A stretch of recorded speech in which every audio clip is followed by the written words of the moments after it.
Hello and welcome to Podcast.init, the podcast about Python and the people who make it great.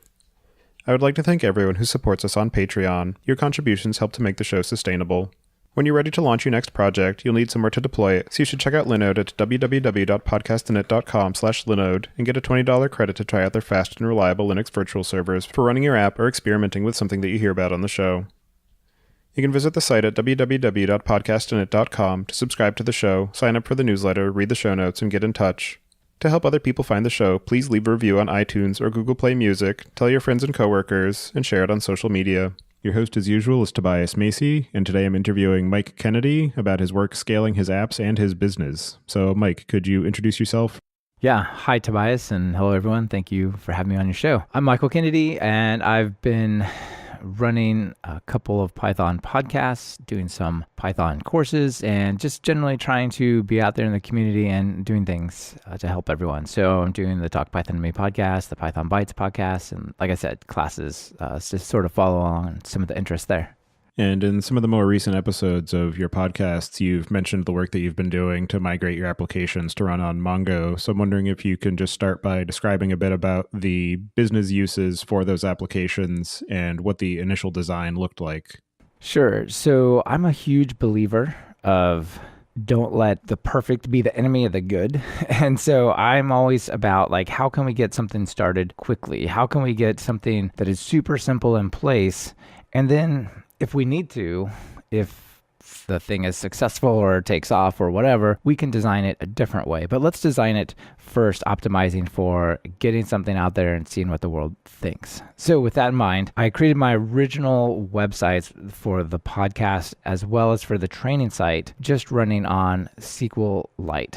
So I don't know how many people have used SQLite, but it's built into Python. It's super easy to use. There's one fewer servers to configure because it's a in-process database and things like that. It was working pretty well, actually. I was surprised. The latency on SQLite is really, really good because there's not even like a network hop. It's in process, right? So in that sense, it's really, really good. However, as it got more and more data, it started to be a problem. Like one of my SQLite databases was over a gigabyte. And I'm like, all right, this is kind of getting ridiculous. It's starting to cause problems, and some other reporting issues were a problem. So basically I decided I've got these custom Python apps I've written. They're using SQL Alchemy to talk to SQLite. I've got to do something different, right? And basically I need to set up a proper database of some sort. So I looked around and I said, well, MySQL would be a totally decent option. I could use a hosted database somewhere, but I'm really a big fan of the document databases. So I said, all right, well, let me do a prototype in MongoDB and see how it goes. So I decided, all right, I'm going to rewrite this in MongoDB. And, I thought, well, maybe it'll be a couple of days work or something like that. I think in the end, it probably took 3 or 4 days because the early versions of what I'd created with SQL Alchemy were pretty simple, but those apps had been evolving and growing in complexity for all sorts of reasons for like a year and a half after that. And so the final things were actually fairly complicated. And it took, it took 3 or 4 days to get it going. I'd say maybe a third of that was to just get it working, sort of.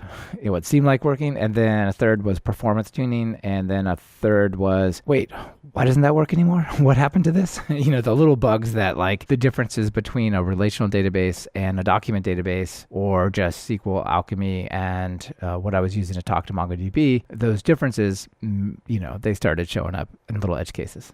And you mentioned briefly the sort of calculus that you did to determine whether or not to go to another relational store such as MySQL or PostgreSQL versus going to Mongo. But I'm particularly curious why you didn't sort of do that as a first step, at least, particularly given the fact that you were already using SQL Alchemy. And in theory, it should have just been a matter of changing out a config line, and then you could have run it against Postgres or MySQL with basically the app code unchanged. Yeah, I totally could have, right? That would have worked pretty well. But some of my other workflows, my sort of administration of the server I would have to set up another server and admin it. It's running on DigitalOcean, so it's not like I could plug in RDS or something like that, some of the hosted things where it just works. So I knew I have to go set up a server and sort of set up some backup processes for that. I did consider that as an intermediate step, but in the end I thought, well, I think it's probably about the same amount of time, a little bit more, but not a huge amount, like a day or two more of time to just switch it over to MongoDB. And I'm a big fan of MongoDB for keeping things simple. Like these NoSQL databases, people talk about them for their performance and their scalability, excuse me, for their performance and scalability and things like that, right? And while that can be true, I think what's really pretty excellent about MongoDB and some of these types of databases, especially document databases, is they are very simple to evolve, right? You add a field or even a sub-document to some part of your data record, and now it's just there, right? There's not migrations. There's not, the staging version of the site has a different schema than the other one. You didn't apply the migration or anything like that, right? You just evolve your app, and 9 times out of 10, the database will evolve, just adapt with you because of the schemaless nature. It's not that it's entirely schemaless, it's just that the schema is implied instead of enforced. And so you do still run into this situation where you have a new model that you're using for the data that you're writing out, but then when you go to read old data, it doesn't necessarily have the fields that you're expecting. So you do have to have some error handling for that case or some potential migration path to backfill that data. That's an interesting point. So I do agree that that's true. I think the way you want to look at it is, the new stuff, most of the time changes to databases are additive, right? I want to add a new field. I want to add a new subdocument. I want to add a new relationship. Every now and then you take stuff away, and then that's pretty seriously bad for how even the app runs, depending on what way you're talking to the database, to document database. You do have to basically assume that the things could be none or missing or something else. And, sometimes it's fine if it's a string or something, but if it's like a number, you're trying to treat it like a number and now it's not even a number, that can be a problem. I totally agree. So you do have to be a little bit careful. So, but you basically, a lot of times those fields or subdocuments would basically be none in the case where it's the old data anyway. Sometimes there's a default value that's not just nothing, but more often than not than it is. So you have to have that sort of check in your code anyway. But yeah, it is something you got to consider. But with SQL Alchemy, it just goes, no, it's the wrong shape. Done. You know what I mean? Yep. And it just full on crashes, website unavailable, right? That sort of experience. So you don't have to be as careful. Like you still do have to be careful. In other places, you have to be more careful, right? The database doesn't have your back. Right. If you put wrong stuff into it, that's on you, right? So you have to be more careful in your code. I think you need like a more structured, more layered application, right? So you've got a data access layer and you only talk to the data access layer, and it's very careful about how it works with the database because that's the only consistency you have. And like you said, there's this implied or implicit schema, and that's the schema that is in the documents, but the database doesn't have it. So yeah, MongoDB and document stores in general are definitely great for the getting started aspect, particularly if you have, for instance, an open source project that you want to use and it requires a backing store. Mongo is great because you don't have to go through the steps of bringing the schema up to the point where the app is expecting it to, like you would with a relational store. You can just say, I'm going to start writing documents, and it will just take whatever you've got. But it can also be deceptive because as you're evolving the format of the data, you might end up in a situation where you have deeply nested information and then you want to be able to access it from somewhere else. And then the fact that it doesn't have those relationships available, although Mongo, to be fair, does have the capability of joining between documents, you can get into a situation where if you didn't think ahead about how you're going to access and format the data, then it can be more difficult to actually read it or manipulate it or use it for the cases that you want. So what are some of the things that people should be thinking of when they are determining between a relational or a document store as far as how they want to architect their application and the way that they're interfacing with that data? Yeah, that is one of the trickiest elements of working with these document databases. So when you work with a relational database, it's like, okay, how are we going to design our data? What are the top level pieces? All right, third normal form. Let's apply this normalization concept. And it's very clear when you have third normal form with all the relationships and things like that set up. And that's a pretty well-known Well, everybody, not everybody, almost everybody can look at a database and sort of break it up like this, or at least give it a pretty good shot, right? There's a standard way of modeling in relation database. In document databases, it's kind of the Wild West. It's a free-for-all, right? And the reason is you can nest these documents highly, like you say. So like suppose you have like a customer and they have orders and the orders have order items and these are all types, right? You could like jam that all into one document, or you could have a customer with orders and with order items as 3 separate tables, which is probably not the right answer. That sounds very much like just a relational database on top of a document database, right? You might as well go back to a relational database if you're going to build it that way. Or maybe you'll have like the customer and the order itself contains order items. That probably is an optimal solution. But you get into situations where like, I want to know how many times this particular item was ordered, right? So you've got to reach down inside, there's not like a table where you go look for that. You've got to go inside the order object and look at its order items. And so that turns out to be a challenge. Basically, the way you want to think through how do you break these pieces apart, or how do you keep them together, is to look at the way your application works. So you want to look and say, what are the common query patterns that my application makes against this database? Like when I get an order, do I almost always want to have the order items with that? Like would I go back and do a join almost all the time, or a lazy evaluation of that relationship and say SQL Alchemy or something like that? Do you usually do that? And if you do, probably makes sense to embed that order items in the orders, because doing the query by the primary key for the order automatically gives you like that pre-joined data. Like think of these embedded elements of these documents as pre-joined data. You've already computed it, right? So it's also the way that you get extremely strong relationships, right? In relational databases, you have foreign key constraints. Say, okay, I'm going to insert this into the order items and it has an order ID, and that's a required link back to the primary key of the order. We don't have that in MongoDB or document databases, but just the same, you cannot insert an order item into the database unless it is inside an order. Like that is as strong a relationship as you have in relational databases.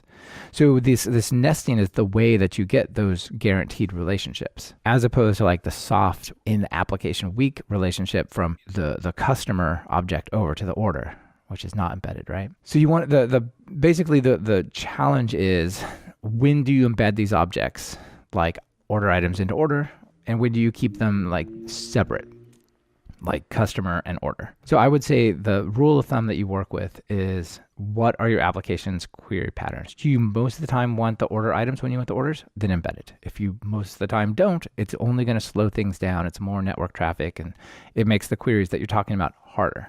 Yeah, and I would say that particularly in the case with document stores, given the fact that the document is very similar in the structure and the content to a Python dictionary, you can largely think of it as the way of, how is my application architected, and then basically just map the database exactly to that, because whatever you read and write in your application is going to be what you're going to need in your database. So you can almost think of it as an persistent storage for the transient data types that you're using at runtime. It's almost like pickling, but it's not evil.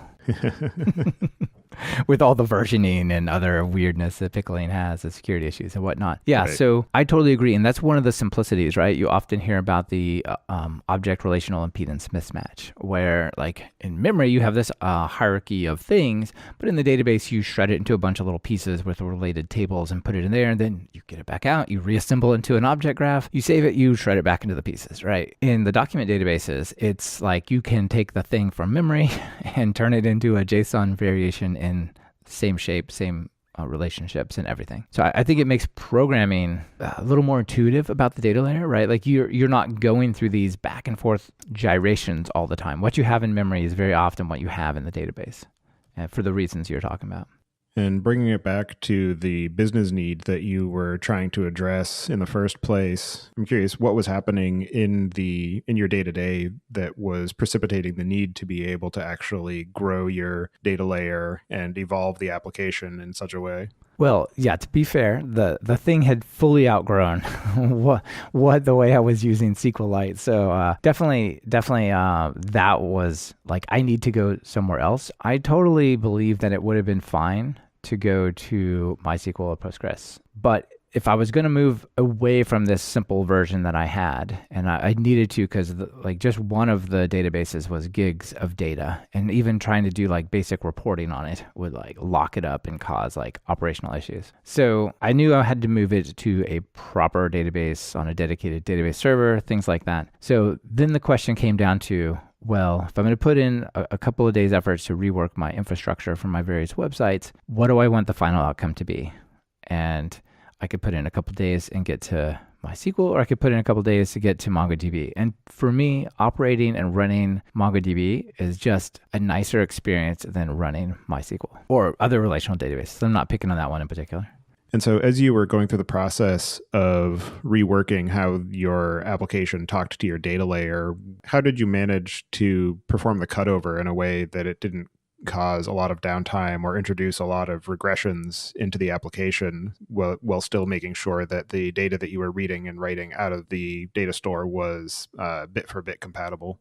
Sure. So there's a couple of angles to this. So I have a fair number of unit tests that run against the websites. So I ran those tests, of course, and got them all passing before I ever deployed anything. That was, step 2, I guess. Step 1 was rewrite it. Step 2 was make sure the tests pass and just run the stuff locally. Then I went through and created a proper production MongoDB database, which we can talk about later. There's actually a lot to that. There's a lot of not good choices, let's say, about the defaults, the way this thing comes out of the box. And it's a big problem, actually. So there was some work to get the MongoDB server set up, make sure all the pieces could work. And then I went through a process of exporting all the data. I had written an application that would go through the SQL Alchemy classes and relationships and all that kind of stuff. And I would run that against the current database and then transform that into what was going into MongoDB. So it's not as simple as like export a bunch of CSVs or something and then import them into the others. Because if you're just taking the same shape and you put it in MongoDB, you're probably doing it wrong. Right? You probably should just stay in a relational database if you're just taking relational things and putting them over there. So one of the big concepts you have to go through is like, how do I remap this data? Like, what is a nested object in these as a subdocument, and what is a proper external thing with a relationship and things like that? So I'd written this app to like do that. I ran it and copied all of the production data over. And then I just, redeployed the app, restarted MicroWhiskey, and it started writing over there. There was possibly a little bit of data that got stuck into the old database, right? It was probably around analytics. A lot of the other data is somewhat static, like the podcast data changes, but not very often. The courses change, but only when I push new versions. The users come in and buy stuff or register or take action, some analytic stuff on the trading stuff, but not terribly often. Right? Like not every few seconds or anything like that, except for maybe the analytics. So then I moved the data over. Then I ran one more thing that said, okay, get the changes, after this time, right? And do one more sync from the old data that was no longer being updated because it had already been pointed over to the new database. So it was kind of a 2-step process. Move the data, switch the app, and then do one more check to catch any bits that got missed. And that's when you cross your fingers and hope the site stays up because those little edge cases. Right. Of like, wait a minute, I didn't know they were calling it that way. That didn't work over here. There was no like full-on crashes, but weird stuff happened. Like, for example, I had episode 0 on the podcast and episode 0 went away. Why did episode 0 go away? All the others are here. And I had rewritten that little query and was making sure I got an episode back. It was like, if episode ID, da-da-da. Like, oh, wait. Episode 0 doesn't true anymore, right? Just like it wasn't necessarily a Mongo thing. It was just like you rewrite this code, it might not be exactly the same. Right. Yeah.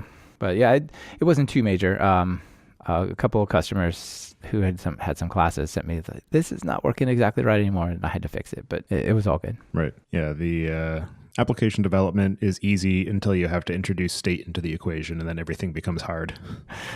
That is for sure. Yeah, but it went okay, I think. I mean, it would have been better from a stability perspective to move to MySQL because, like you said, I could have just changed the connection string in SQL Alchemy.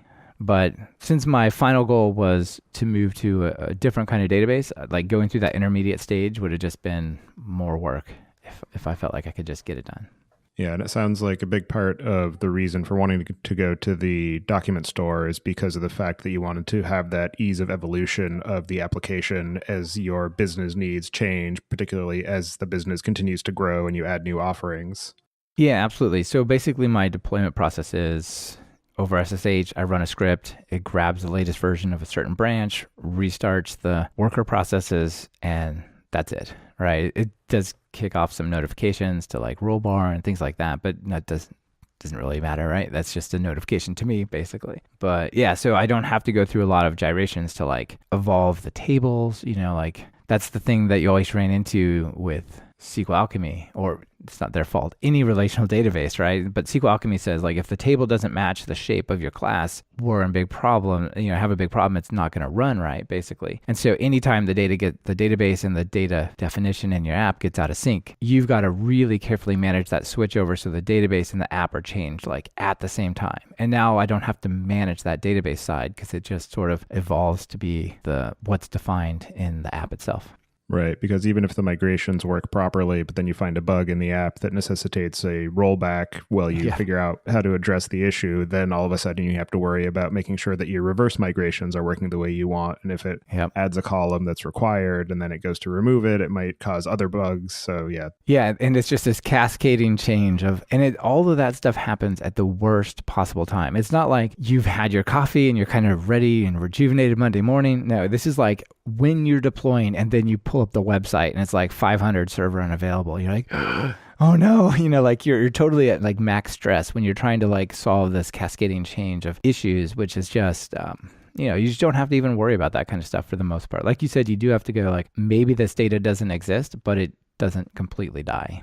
And so, as you mentioned, when you first started developing these sites, it was primarily for doing the podcast, and then you have added new capabilities and new applications to support your trainings. So talking a bit more about the trainings and the growth that you've been experiencing there, I'm curious, in particular, what are some of the aspects of teaching people Python as opposed to other languages or other subject matter that is unique to the particular format that you're using? Or more specifically, how does the Python language kind of bleed into the approach that you take for that learning experience? Well, I think there's a couple angles. First of all, like there's so many people coming into Python right now. You look at all the stats, like Python is increasingly heading towards the number one programming language. There's various measures, right? Sometimes it's fifth, sometimes it's one, sometimes it's second. There's an interesting article that basically said Python is basically the most moved to language if you study GitHub and things like that. So that means there's a lot of people coming to the language. And I think there's a really careful balance you have to strike between, like, I'm teaching people who don't have experience with this stuff, and it seems really easy, right? You look at the Python language, you're like, oh, I could learn that this afternoon. This is totally good. I don't need anything, right? But at the same time, if you expand your area of focus a little bit to include the ecosystem, the packages for SQL Alchemy, for example, or Mongo Engine for talking to Mongo in a similar way. Like those, every one of those that you bring in is like a full-on experience and like pretty complicated thing. So I think, you got to kind of balance between, not going too deep into what would be like simple stuff and boring people, keeping it kind of real world. And I think the real world uses of Python are very, very interesting and very rich mostly because of the packages. Yeah, and also people who are using Python as opposed to something like C++ or Java that requires a lot more overhead and investment to be able to actually become effective. They might not necessarily be coming to Python purely for the purpose of starting a career in software engineering. It might just be for a simple use case of I need to be able to automate this aspect of my job. So I need to be able to learn enough about Python to understand how to talk to an API service, for instance, or how to automate a report. Yeah, that's a super good point. Like I do think most people that learn Java and C++ are doing that to be developers. Not all of them, but many of them. Whereas there are a lot of people coming to Python to add like a superpower. I think one of the most important things that we can do with this whole everybody should learn coding sort of initiative around schools and stuff is everybody should have a little bit of programming skill to amplify what they actually do. Are you a biologist? Well, now your biology studies can be amazing because you can use pandas on it or whatever, Are you in finance? Well, put Excel down and actually automate what you're doing or something like that, right? And I think a lot of those people are coming to Python. Yeah, and also just as a way of being able to foster the computational thinking that goes along with the ability to tell a computer how to do what it needs to do. It's not so much necessarily of, using the programming in their day-to-day as just being able to fathom what the computer is doing when you tell it to do stuff. Yeah, could we teach less geometry and axiomatic proofs and more programmatic thinking? I would hope so. Yeah, that would be a good day to see. Yeah, I've been listening to, I was actually just listening to a show recently where they were talking about a study that was done that was coming to the conclusion that the sort of archetypal homework assignment is being viewed as less relevant and less important in this computational age because, as has been the case for a while now, but there are, computers and techniques that make it easy to perform the necessary computation. And it's not so much a matter of understanding how to do every single step, because chances are you won't do that, being able to understand why those steps need to happen and what the actual purpose of that calculation happens to be, more than just, okay, sit down and do a bunch of long division because we're telling you to do a bunch of long division. Yeah, I remember my kids' teacher in like second grade telling them something like, it's not like you're always going to have a calculator with you. You're going to need to learn how to do things like log division and stuff. It's like, well, iPhone has a calculator. So maybe Right. They will always have it with them. If they might forget their shoes, but they'll have their phone.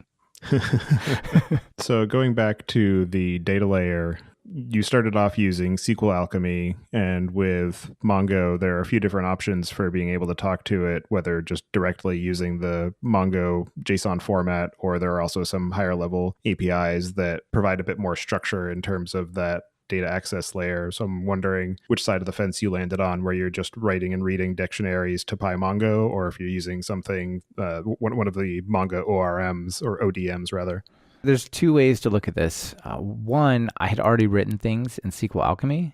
So the most direct translation would be to do something SQL Alchemy-ish on the MongoDB side. That would be used one of the ODMs. So I decided to use Mongo Engine, which is, as far as I can tell, a couple of times more popular than the second most popular one. And it has a lot of features. It has interesting features that actually MongoDB itself doesn't even have. So that's pretty cool. But even if I hadn't started that way, I think you have to be extremely careful when you're working with these schema-less document databases about enforcing a schema in your application layer. And one super easy way to do that is to use something that maps classes that are fixed types in Python into the database, because then it's always going to look like that class unless you change it. And there's the evolution stuff we talked about. But I think there's a huge amount of value of using classes in an ODM, because it adds that structure that otherwise would be entirely missing. If you're just passing dictionaries, which is what you do with PyMongo, the direct way, there's no guarantee those dictionaries are going to have the right structure every single time. You know what I mean? Yeah, so ended up using Mongo Engine, and I'm really a huge fan of Mongo Engine. Like, it has certain features that you maybe don't exist in MongoDB, maybe they exist, but you don't use them because they're more complicated. So for example, in MongoDB, you don't have a fixed schema. You kind of do with these classes. In MongoDB, you definitely don't have default values or required values or type checking, right? You can't say if you have a price, it has to be a float. But if you have a created date, it has to be a date time, right? It's just like, more or less typeless JSON, BSON dictionary type stuff that goes in there. So Mongo Engine lets you have default types, default values. It has type checking. You say this column is a string. If you try to put an integer in there, it won't take it, for example. Things like that. It also lets you model the indexes and stuff in your classes. So for the most part, I'm really, really happy with Mongo Engine and definitely recommend it. But there are a couple of drawbacks I ran into as well. So what are some of the gotchas that somebody should be keeping an eye out for when they are considering using Mongo or another document store, as opposed to some of the more battle-tested relational databases?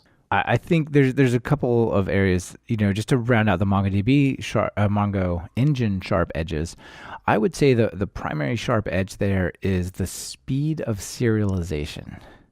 So when I was doing performance tuning and stuff, and I loaded up the app and got it running in Mongo, I'm like, this is slower than I really had hoped. So I added a bunch of indexes, and that's really easy to do, and that made it much better. However, there's some point where if you load up 1,000 or 10,000 documents, the actual speed of taking that from the binary format that comes from MongoDB and turning that into objects in Python, not because of Python necessarily, but because of all of the type checking and assignment and the little steps that Mongo Engine goes through, it's a lot slower than you'd want it to be, right? Like reading 100 records is fine.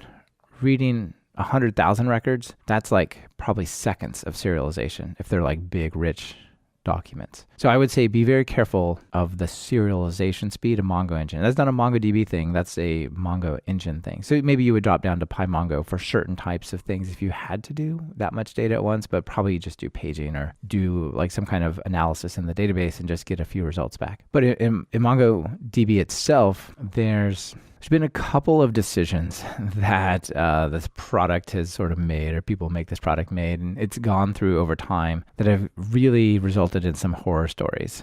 And most of those problems are entirely removed in the past, have nothing to do with today, but I bring them up because they're still in the sort of community mind, especially people who haven't done a lot with MongoDB. In the early days, they were overly optimizing for performance, in my opinion, and performance over safety, which is a trade-off you can make, maybe for analytics or something, but I wouldn't make it for my e-commerce store. And so by default, the drivers, the API you'd use to talk to Mongo would not wait for acknowledgments on the writes. And they had 32-bit and 64-bit versions of MongoDB, and the 32-bit versions, for various reasons, could only hold 2 gigs of data. So there were certain startups that had run the 32-bit version, for whatever reason, of MongoDB, and were using or talking to it without write acknowledgments. And they put more than 2 gigs of data in it, it stopped taking it, and nobody knew for quite a while until it just wasn't working. And things like that, right? So none of those are issues anymore. There's no 32-bit version. The way the storage works has nothing to do with that anymore. You can store way more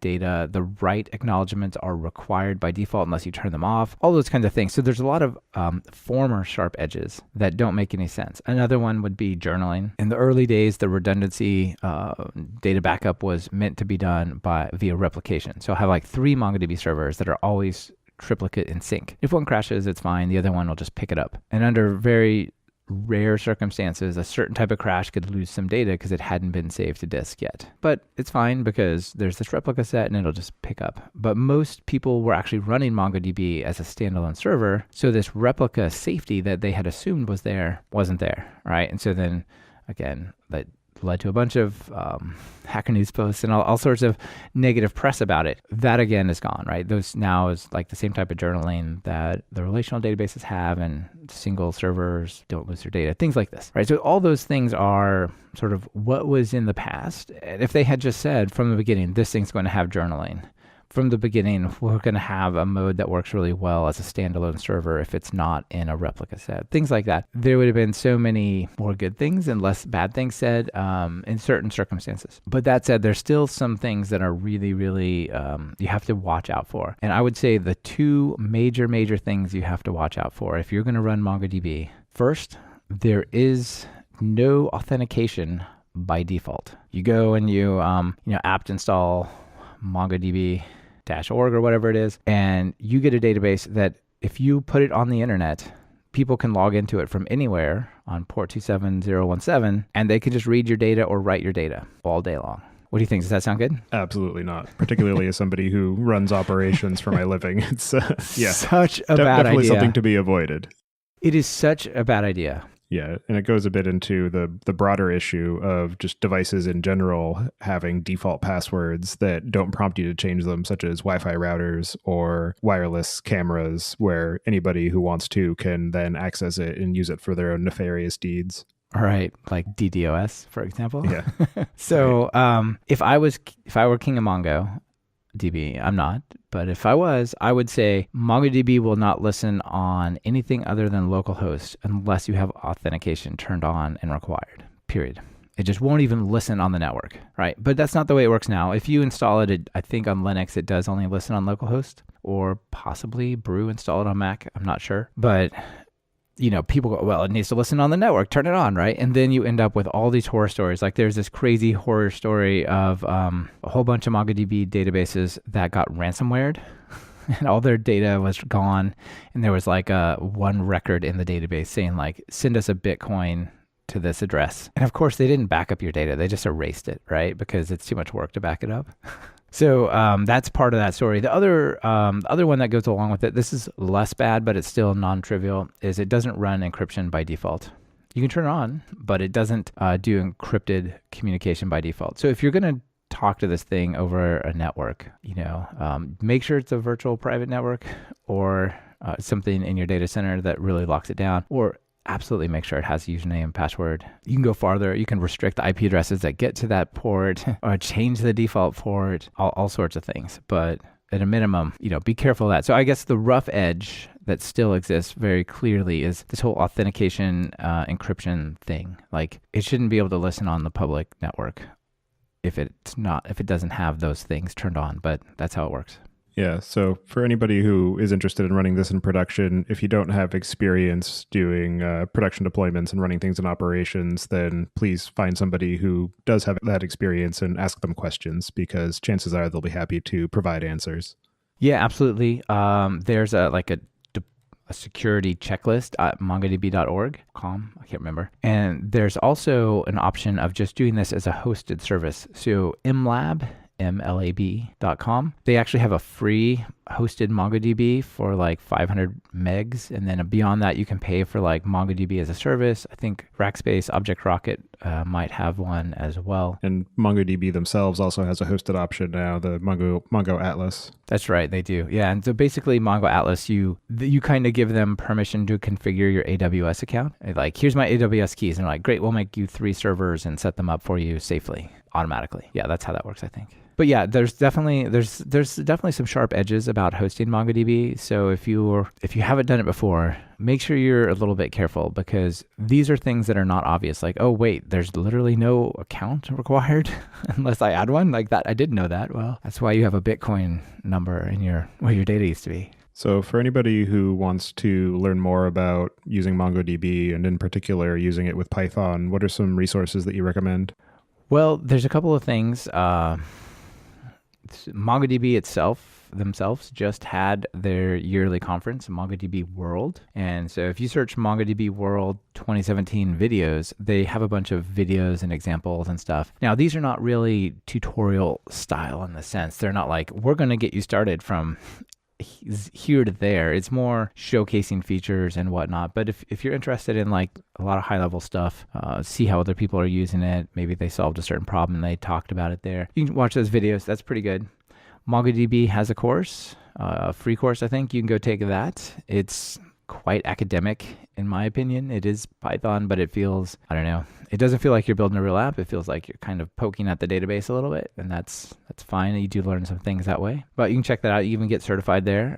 I'm working on a free course. I don't have the free course done yet because it's coming soon, but I also have a full-on MongoDB for Python developers course at talkpython.fm. So you can check that out, and that takes you through building like a whole sort of simplistic web app type of thing. It goes through performance tuning, document modeling, and even all the stuff we just talked about, the sharp edges. It takes you through like creating a hardened production server that you can manage and back up and work with and things like that. All right. Well, are there any other topics or questions you think we should cover before we start to close out the show?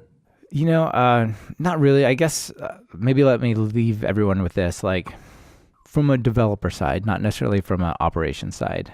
I think these document databases really provide a nice, simple way to work on your application. They let your application code define what the data looks like, and they let the database, very much, most of the time, really easily adapts automatically to what you need. So a lot of people look at NoSQL and things like that as, I need to make this scale like crazy. There's like that whole silly video about web scale and whatnot. But the real problem and advantage I think you get from these databases is you get a simpler story. We talked a bit about the migrations, the rollback, the backwards migrations, like all that. You don't have to think about that nearly as much. It doesn't entirely go away, but it goes away for most of the time. And so I would say like you really get a simple software development story here. And in terms of the various databases, if you look at the 2017 Stack Overflow Developer Survey, MongoDB is by far the most wanted document the most wanted database technology, period, by like a factor of almost 2 over any other database,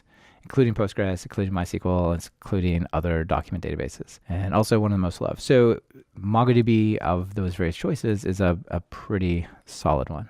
All right. Well, for anybody who wants to get in touch with you or follow the work that you're up to, I've got your contact information in the show notes. And with that, I'll move us to the picks. And my pick this week, I've got a couple. So one of them is org mode for Emacs. So I've been moving all of my note-taking and to-do list tracking to that. And it's really great because it lets you easily go from writing down notes and ideas about things that you have to work on, or just trying to, set reminders for yourself and then turn those into a to-do list. Then you can also set, schedule deadlines and set reminders. And it's just a very powerful and flexible mode of keeping track of all the different things that you think about throughout the day, particularly given the fact that I do all my development in Emacs. I don't have to context switch to take down notes. I can just do it right there. That's pretty cool that it's like right there. Yeah, it's really powerful. I had avoided getting into it for a while because there's a lot of depth to it, but it's really easy to just start at the surface and get going with it and then peel back the layers as you need them. So for anybody who either uses Emacs or has thought about using Emacs, org mode is sort of the killer story for that. So definitely take a look. That's cool. I don't use Emacs, so I don't have org mode, but I have this thing called Momentum Dash, which turns my new tab into something similar. Here's the things you're supposed to be doing today. Stay on target every time I open up a new tab.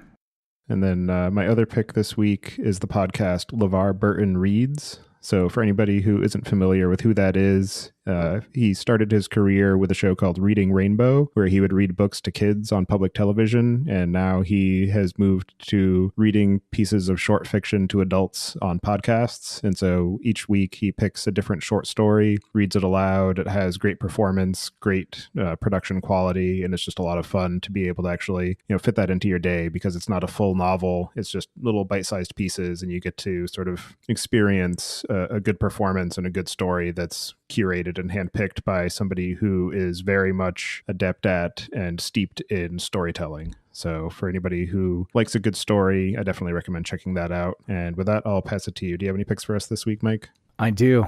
Let me give you a couple. I tried to pick a bit of a spectrum. So let's start with something related to our topic really closely. So first one is something called RoboMongo, which is now been renamed to Robo3T because 3T, the company, bought them. But the idea is, there's a couple of ways to talk to and administer and explore MongoDB, and it often involves typing the word Mongo on the command line and just doing a CLI type of thing. Like think the equivalent of the Python REPL, but for MongoDB. And while that's pretty cool, it would be nice to have some kind of graphical interface where you can see, analyze, and work with the data. But a lot of problems with the GUIs are you lose some of that fluidity, that functionality of the command line. So RoboMongo basically has a little tiny shell where you type anything you want on as if it were the command line, but then the results are represented in a GUI. It's glorious and it's free. So if you want to work with Mongo, check out RoboMongo. It works on all the platforms. So on the next up is this package called Newspaper. Tobias, have you heard of Newspaper? I have not. So I just had a guest on Talk Python that recommended this to me, and oh my gosh, this is crazy. So let me just read you a little bit of just a summary of the code of how this works. So Newspaper is a Python package. You pip install it. So I can say import Newspaper, then I can say build from CNN.com. Then I can say print all of the articles on that homepage. Or I can go to an article and I can say parse it. Who are the authors? What is the text? What is the top image? I can do NLP processing, natural language processing on it, and it'll show me the keywords, the summary, all that stuff. And you just point it at CNN, Fox, MSNBC, whatever, New York Times. Looking at the documentation page for it, it definitely looks very cool. It's crazy, right? It's a little bit a little bit of magic, right? I just point this newspaper thing at a URL and I have analytics on it. It's crazy. So if you're doing a web scraping around news, check this thing out. It's awesome. Then speaking of news, I have an article I picked for us, and that's called The Dark Secret at the Heart of AI. So very mysterious. And the idea is basically, very much in the Python space. We have tons of data science. We have machine learning. We have all this AI stuff coming. But it's going to lead to a world that is very different from the world that you and I learned to program in, right? How do you debug a deep learning network? How do you understand why it made a decision? What are your thoughts on this? Yeah, from the literature that I've read and the podcasts I've listened to on the subject of deep learning and neural networks, it's just very much black box. Even things like self-driving cars, where you want to be able to have a high level of confidence that it's making the right decisions. It's just the way that these networks are trained is you just feed it a lot of data and then you tune it for the output that it produces until it gives you what you want, but you don't actually have any understanding of the decisions that it made along the way from the raw data to the output. And so it's definitely a big issue in terms of reproducibility and just being able to grok the fundamental aspects of what the network is doing. Yeah, absolutely. So this is a pretty deep article by MIT Technology Review, and they have some examples. They say NVIDIA recently released, NVIDIA, the graphics card folks, released a automated car. And it's not like Tesla or Google or whatever, in that the only way they taught it to drive is they just had it observe humans a lot. Watched how the humans brake, watched how the humans steer, and then they released it on the road and it drove around. So, what if it crashes into somebody, or what if it sits at a green light? Like, how do you deal with that? And even going farther, like there's all sorts of decisions these machines are making. The EU is considering a law to say that getting an explanation from an automated system on why it made a decision one way or the other about you, like you're approved to get this home loan, you're denied, is a fundamental legal right. And so how's that work with AI? It's going to be interesting. Yeah, sure. So the last one is just a fun electronic thing. So I've been trying to electrify my life a little bit, or maybe use less gas in it or something like this, some combination thereof. So in Portland, we're pretty lucky that 50 to 80% of the energy on the grid is renewable energy, just as it is. And then you can pay a little bit extra to the utilities to have 100% of energy coming to your house being renewable. So I'm like, how do I take advantage of that and, help the world a little bit? So the next thing I want to recommend, the final one, is this thing called a high bike, which is a really cool electric bike that you plug it in overnight. In the morning you wake up and it goes between 40 and 80 miles on a single charge, and it'll go like under its own power up to like 20 miles an hour. It's pretty awesome. So if you're looking for something fun and a different way to get around, I've got that as a recommendation. Great. Well, I appreciate you taking the time out of your day to talk about your experience of evolving your business and your applications along with your data layer and some of the learning that you've gotten out of that. So I appreciate that, and I hope you enjoy the rest of your day. Yeah, thanks so much for having me on. It was great to talk about it. And as always, fun to catch up with you, Tobias. And thanks everyone for listening.